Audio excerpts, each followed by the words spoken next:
The Gift of the Magi by O. Henry. $1.87, that was all, and 60 cents of it was in pennies. Pennies saved 1 and 2 at a time by bulldozing the grocer and the vegetable man and the butcher until one's cheeks burned with the silent imputation of parsimony that such close dealing implied. 3 times Della counted it, $1.87, and the next day would be Christmas.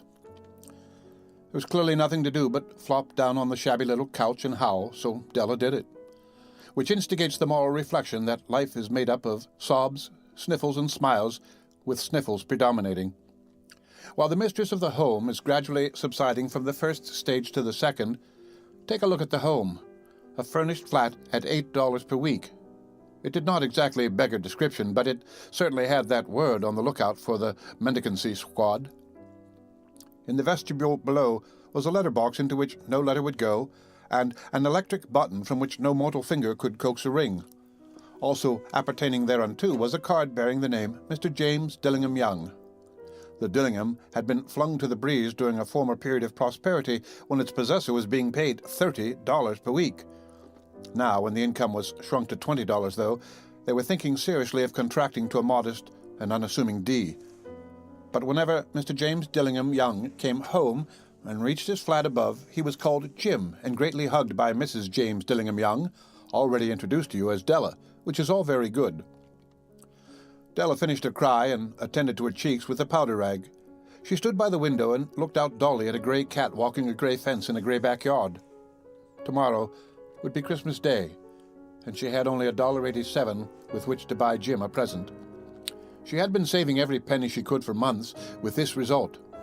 $20 a week doesn't go far. Expenses had been greater than she had calculated. They always are. Only $1.87 to buy a present for Jim. Her Jim. Many a happy hour she had spent planning for something nice for him. Something fine and rare and sterling. Something just a little bit near to being worthy of the honor of being owned by Jim. There was a pier glass between the windows of the room. Perhaps you have seen a pier glass in an $8 flat. A very thin and very agile person may, by observing his reflection in a rapid sequence of longitudinal strips, obtain a fairly accurate conception of his looks. Della, being slender, had mastered the art. Suddenly she whirled from the window and stood before the glass. Her eyes were shining brilliantly, but her face had lost its color within 20 seconds. Rapidly she pulled down her hair and let it fall to its full length. Now, there were 2 possessions of the James Dillingham Youngs in which they both took a mighty pride. One was Jim's gold watch that had been his father's and his grandfather's. The other was Della's hair. Had the Queen of Sheba lived in the flat across the air shaft, Della would have let her hair hang out the window some day to dry, just to deprecate Her Majesty's jewels and gifts. Had King Solomon been the janitor with all his treasures piled up in the basement, Jim would have pulled out his watch every time he passed, just to see him pluck at his beard from envy. So now, Della's beautiful hair fell about her, rippling and shining like a cascade of brown waters. It reached below her knee and made itself almost a garment for her. And then she did it up again nervously and quickly. Once she faltered for a minute and stood still while a tear or two splashed on the worn red carpet. On went her old brown jacket, on went her old brown hat. With a whirl of skirts and with the brilliant sparkle still in her eyes, she fluttered out the door and down the stairs to the street. Where she stopped, the sign read, Madame Sonfroni, hair goods of all kinds. One flight up Della ran and collected herself panting. Madame, large, too white, chilly, hardly looked the Sonfroni. Will you buy my hair? Asked Della. I buy hair, said Madame. Take your hat off and let's have a look at the looks of it. Down rippled the brown cascade. $20, said Madame, lifting the mass with a practiced hand. Give it to me quick, said Della. Oh, and the next 2 hours tripped by on rosy wings. Forget the hashed metaphor. She was ransacking the stores for Jim's present. She found it at last. It surely had been made for Jim and no one else. There was no other like it in any of the stores, and she had turned all of them inside out. It was a platinum fob chain, simple and chaste in design, properly proclaiming its value by substance alone, and not by meretricious ornamentation, as all good things should do. It was even worthy of the watch. As soon as she saw it, she knew that it must be Jim's. It was like him. Quietness and value. The description applied to both. $21 they took from her for it, and she hurried home with the 87 cents. With that chain on his watch, Jim might be properly anxious about the time in any company. Grand as the watch was, he sometimes looked at it on the sly on account of the old leather strap that he used in place of a chain. When Della reached home, her intoxication gave way a little to prudence and reason. She got out her curling irons and lighted the gas and went to work repairing the ravages made by generosity added to love, which is always a tremendous task, dear friends, a mammoth task. Within 40 minutes her head was covered with tiny, close-lying curls that made her look wonderfully like a truant schoolboy. She looked at her reflection in the mirror long, carefully, and critically. "If Jim doesn't kill me," she said to herself, "before he takes a second look at me, he'll say I look like a Coney Island chorus girl. But what could I do? Oh, what could I do with $1.87? At 7 o'clock, the coffee was made and the frying pan was on the back of the stove, hot and ready to cook the chops. Jim was never late. Della doubled the fob chain in her hand and sat on the corner of the table near the door that he always entered. Then she heard his step on the stair away down on the first flight, and she turned white for just a moment. She had a habit of saying a little silent prayer about the simplest, everyday things, and now she whispered, "Please, God, make him think I am still pretty." The door opened, and Jim stepped in and closed it. He looked thin and very serious. Poor fellow, he was only 22, and to be burdened with a family. He needed a new overcoat, and he was without gloves. Jim stopped inside the door, as immovable as a squatter at the scent of quail. His eyes were fixed upon Della, and there was an expression in them that she could not read, and it terrified her. It was not anger, nor surprise, nor disapproval, nor horror, nor any of the sentiments that she had been prepared for. He simply stared at her fixedly, with that peculiar expression on his face. Della wriggled off the table and went for him. "Jim, darling," she cried, "don't look at me that way. I had my hair cut off and sold because I couldn't have lived through Christmas without giving you a present. It'll grow out again. You won't mind, will you? I just had to do it. My hair grows awfully fast. Say Merry Christmas, Jim, and let's be happy. You don't know what a beautiful, nice gift I've got for you." "You've cut off your hair?"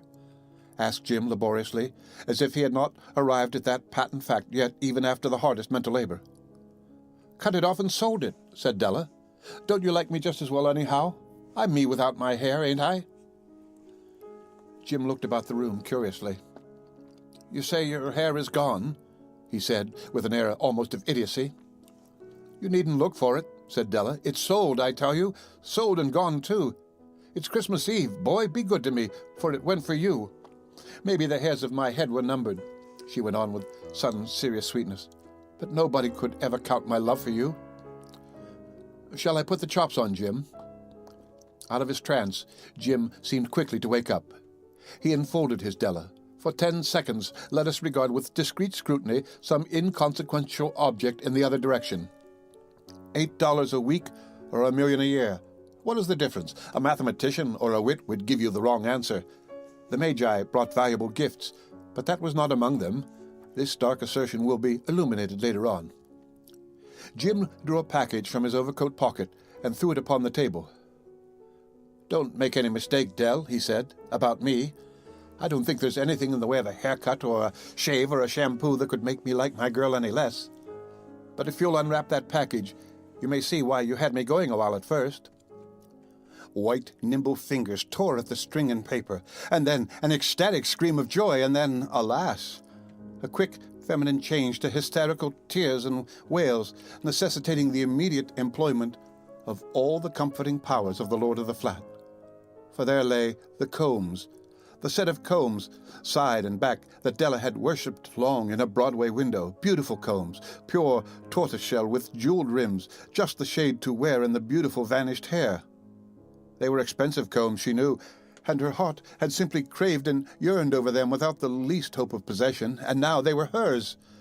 But the tresses that should have adorned the coveted adornments were gone. But she hugged them to her bosom, and at length she was able to look up with dim eyes and a smile and say, "My hair grows so fast, Jim."